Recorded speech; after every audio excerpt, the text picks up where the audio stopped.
Ako si Bok, lumaking mahirap pero mataas ang pangarap. Binisita nga pala tayo ni Papa Arj. Tutulungan nga daw niya ako na i-improve itong business natin. Pero bago yon, itong video nga na to ay araw pa ng halalan. Shoutout nga po pala kala Sir Leo at Ma'am Ariet. Sobrang thank you talaga sa walang sawang pagsundo at hatid sa amin para sa mga pupuntahan ni Mama. Kaya nga dahil doon ay nakaboto kami. Nang matapos nga kami na makaboto ay nag-message na ako kay Sir Leo. Kaya naman sinundo na rin kami. Shoutout nga din pala dito sa mga tropa nating si Emer at si Isaac. Dinayo pa nga nila ako mula QC. Pagka-uwi kasi namin galing botohan ay nagpahinga muna ako tapos nagbukas na nga nitong tindahan. Kaya naman sobrang thank you sa mga naging customer namin ng araw na yon. Mabuti na nga lang at bago umulan nung kinagabihan ay na-sold out tayo. Bali sa totoo lang ay pabarya-barya lang naman talaga yung kita ko. Pinapaikot ko nga lang para magkaroon kami ng pambili ng diaper ni Mama at iba pang pangangailangan sa bahay. Tapos kinabukasan May 13 ay lumuwas nga ako para sunduin yung kapatid ni Mama at ito nga si Tita Lena. Mabuti na nga lang at magbabakasyon siya dito.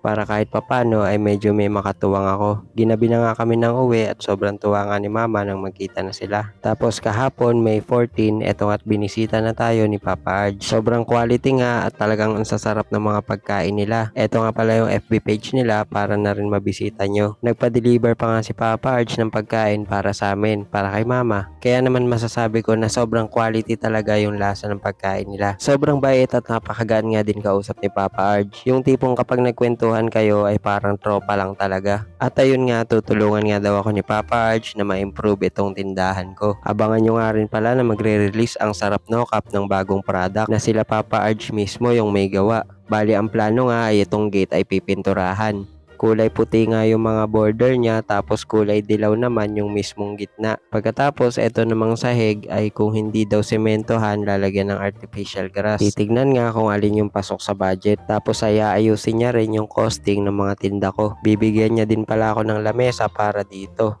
Tapos may kasama na ding drawer. Kaya paniguradong magiging maayos at mas malinis na tignan itong pwesto ko. Hanggang ngayon nga hindi pa rin ako makapaniwala sa nangyayari. Kaya naman sobrang nagpapasalamat ako sa lahat ng mga tumutulong sa akin. Pati na rin kay Mama. Salamat din sa mga lubos na umuunawa sa mga pinagkakautangan ko. Pasensya na talaga kayo dahil ito yung nangyari. Hindi nga ako makapagtrabaho.